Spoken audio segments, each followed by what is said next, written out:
Good morning বন্ধুরা, তোমরা সবাই কেমন আছো? আমার তো ঠান্ডাতে পুরো নাজেহাল অবস্থা, কোনো কিছু করতে ভালো লাগছে না।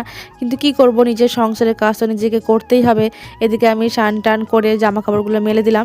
এরপরে আমি ছাদে চলে গেলাম পুজো দেবো, সেই জন্য ফুল তুলতে। আসলে শাশুড়ি মা নাই, বেড়াতে গেছে তার দিদির বাড়ি জিয়াগঞ্জ।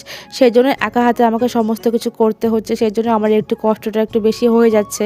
তো যাই হোক, নিজের সংসারের কাজ তো নিজেকে করতেই হবে। এদিকে আমি ঠাকুরকে পুজোটা দিয়ে নিলাম। পুজোটা দেওয়ার পর বর বাজার থেকে যেগুলো নিয়ে এসেছিলো সেগুলো বের করে রাখলাম। এইদিকে বর বাজার থেকে তো টমেটো, পেঁয়াজ, মাথায় দেওয়া তেল, মাছ এটা ওটা নিয়ে এসেছিলো। তো ওগুলো বের করে রাখলাম। এরপর সকালবেলা একটু চা করে নিলাম। চা না খেলে একদম শীতের দিনে ভালো লাগে না। তারপর বাজার থেকেও বাটা মাছ নিয়ে এসেছে। আমি বললাম মাছ কেটে নিয়ে আসবা, তার সত্ত্বেও বাটা মাছ নিয়ে এসেছে। যাই হোক, সে মাছ যখন নিয়ে এসেছে আমাকে তো কাটতে হবেই। তো মাছগুলো কেটে নিলাম।